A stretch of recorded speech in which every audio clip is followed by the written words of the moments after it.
Welcome back to the deep dive. We know you want to get straight to the important stuff without getting bogged down. Yeah, cut right to the chase. Exactly. So today we're tackling a design pattern, the template method.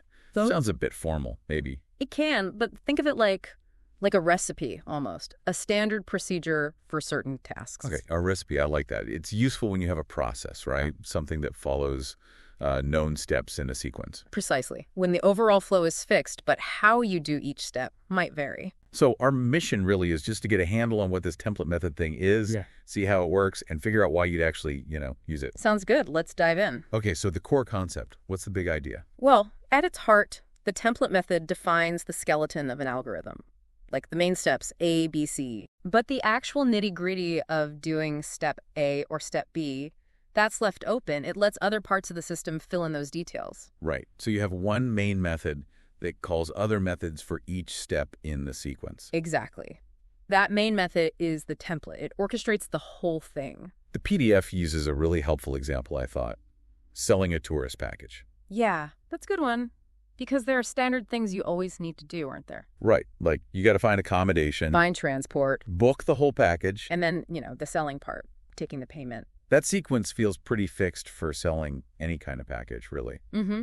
And because it's so well-defined, it's a perfect candidate for the template method pattern. It formalizes that structure. Okay, so let's talk terminology. The PDF mentions participants. First up is the template. Right, the abstract class. In the example, that's Patchaturistic, the tourist package class. Abstract class. What's its job here? What does Patchaturistic actually do? Think of it as the master plan. It holds that main template method we talked about, the one that defines the order. Find accommodation, then transport, then book, then pay. Okay, defines the order. And crucially, that main template method is often marked as final. Final, meaning? Meaning the specific package types, the subclasses, they can't change that fundamental sequence of steps. The overall process is locked in. Got it. So Patchaturistic lays down the law for the sequence. Okay, then there's the concrete template. Yep. These are the specific implementations. The PDF lists things like Pechek-Kazar, just accommodation, just transport, and Pechek-Kazar transport, both. And these are the ones that actually do the specific work for each step. Exactly. Pechek-Kazar, for instance, would contain the actual code for how to search for and book accommodation.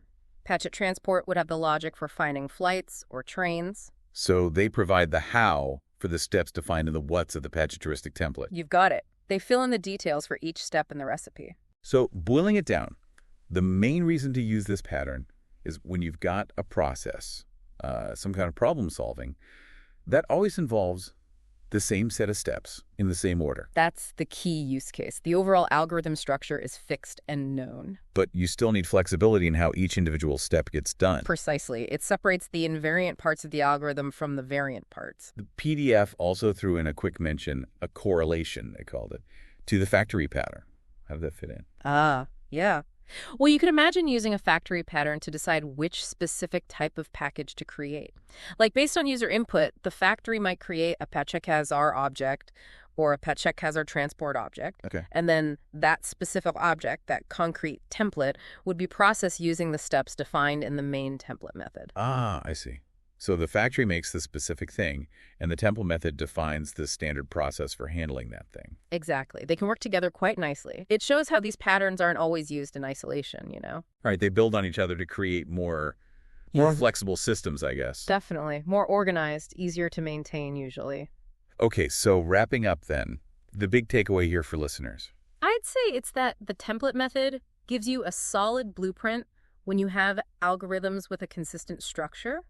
It locks down the overall flow. But gives you freedom, flexibility within each individual step. Precisely. Structure plus flexibility. Yeah.